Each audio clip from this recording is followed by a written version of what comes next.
Ahmedabad fire વિભાગમાં ગેરરીતિનો પર્દાફાશ। Assistant પગી લાખોની હેરાફેરી કરી ગાયબ।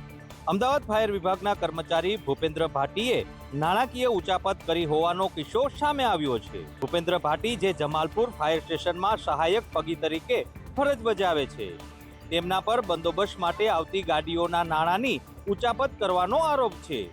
આ કૌભાંડ ત્યારે સામે આવ્યું જ્યારે ભૂપેન્દ્ર ભાટી 4 દિવસની રજા પર ગયા પછી પરત ન હતો ફર્યો। ફાયર વિભાગ દ્વારા કરવામાં આવેલી આંતરિક તપાસમાં પહોંચબુક અને ખાતાકીય ટ્રાન્ઝેક્શનના આધારે નાણાકીય ગેરરીતિનો પર્દાફાશ થયો હતો। એ પૈસા સ્વીકારી અને જે તે પહેલાં એમને પહોંચ આપવામાં આવે છે અને એ પૈસા સાંજે એકાઉન્ટ ડિપાર્ટમેન્ટમાં એટલે મ્યુનિસિપલ કોર્પોરેશનની ટ્રેઝરીમાં જમા કરાવવાના હોય છે। પણ છેલ્લા ઘણા સમયથી લગભગ 2 વર્ષ જેવા આ પૈસા લેવાતા હતા પણ એકાઉન્ટ ડિપાર્ટમેન્ટમાં જમા થયા નથી એવું ધ્યાન ઉપર આવ્યું। એટલે પછી એ બાબતની મેં જે છે આખો રિપોર્ટ અમારે તપાસ અર્થે વિજિલન્સ ડિપાર્ટમેન્ટમાં મોકલેલ છે। હાલ ભૂપેન્દ્ર ભાટી ફરજ પર ગેરહાજર છે અને ફાયર વિભાગ દ્વારા તેમની શોધખોળ હાથ ધરવામાં આવી છે। ત્યારે આ ઘટનાએ અમદાવાદ ફાયર વિભાગની પારદર્શકતા અને નાણાકીય વ્યવસ્થાપન પર ગંભીર પ્રશ્નો ઉભા કર્યા છે। સુમૂલ ડેરીનો વિવાદ છે તે વધુ વકર્યો છે। આજ રોજ સુરત ક્રાઇમ બ્રાન્ચ દ્વારા સુમૂલ ડેરીના 4 ડિરેક્ટરોને જવાબ લખાવવા માટે બોલાવવામાં આવ્યા। વાયરલ થયેલા ઓડિયો ક્લિપના મામલામાં સુરત ક્રાઇમ બ્રાન્ચે તપાસ હાથ ધરી છે। આ મામલે પૂર્વ મંત્રી કાંતિ ગામિત, પૂર્વ ધારાસભ્ય સુનિલ ગામિત તેમજ ભરત પટેલ અને રેસા ચૌધરી સામે ફરિયાદ નોંધાઈ છે। આ 4 ડિરેક્ટરને નિવેદન માટે ક્રાઇમ બ્રાન્ચમાં હાજર થવા જણાવ્યું હતું। આ સંદર્ભમાં ભરત પટેલ અને રેસા ચૌધરીના નિવેદન આપવા માટે પહોંચ્યા હતા।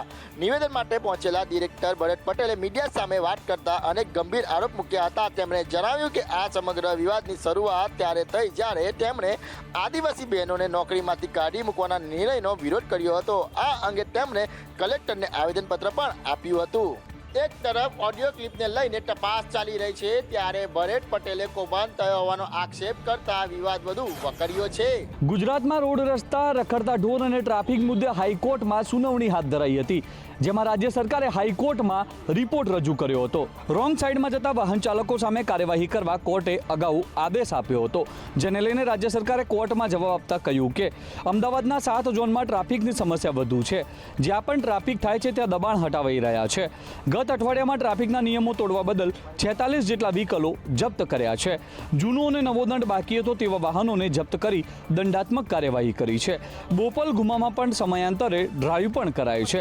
ત્યારે હાઈકોર્ટ દ્વારા કહેવામાં આવ્યું છે કે અમુક જગ્યાએ નહીં, તમામ જગ્યાએ કાર્યવાહી કરો।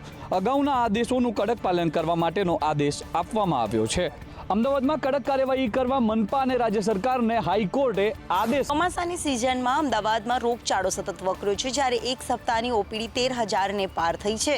અમદાવાદ શહેર સહિત ગ્રામ્યમાં મચ્છરજન્ય અને પાણીજન્ય રોગચાળો વકર્યો છે। ઝાડા ઉલટી, ટાઇફોઇડના, ડેન્ગ્યુ, મલેરિયા, કમળો તેમજ અનેક કેસો વધી રહ્યા છે, જ્યારે નાગરિકોને ભારે હાલાકીનો પણ સામનો કરવો પડી રહ્યો છે। સોલા સિવિલમાં એક સપ્તાહમાં 13,865 ઓપીડી નોંધાઈ છે, જ્યારે ડેન્ગ્યુના 69 દર્દીઓના રિપોર્ટ પોઝિટિવ આવ્યા છે।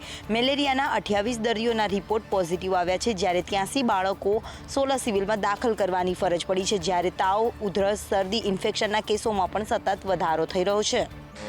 વાયરલ હેપેટાઇટિસ એના 6 કેસ ગયા અઠવાડિયામાં નોંધાયા તથા ટાઇફોઇડના 7 કેસ ગયા અઠવાડિયામાં અમારી હોસ્પિટલમાં નોંધાયા। આ આંકડા જુદા જુદા રોગના ગયા અઠવાડિયાના જુદા ડિઝીઝના પોઝિટિવ અને શંકાસ્પદ દર્દીના સેમ્પલ લીધેલા તેની આંકડા છે।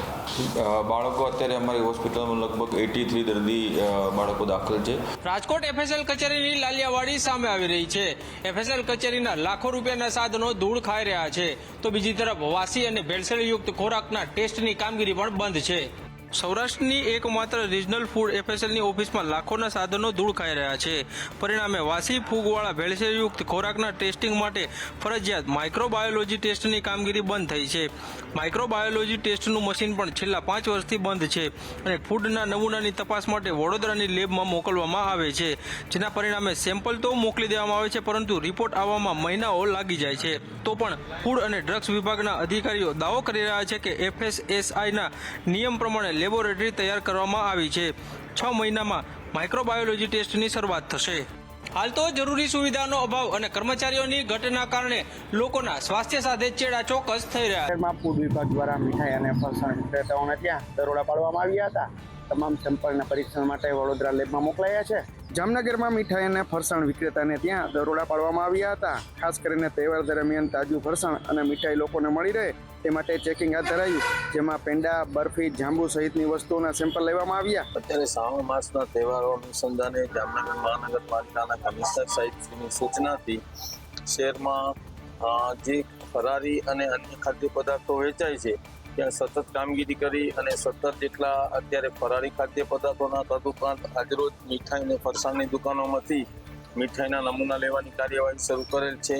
આ નમૂનો લેબોરેટરીને મળ્યા પછી 14 દિવસની અંદર લેબોરેટરી રિપોર્ટ અમને મોકલી આપતી હોય છે અને નમૂનો જો સબસ્ટાન્ડર્ડ કે અનસેફ કે અન્ય કોઈ અંદર તકલીફ જણાય FSSAI હેઠળ FBO વિરુદ્ધ આગળની કાર્યવાહી કરવાની થતી હોય છે.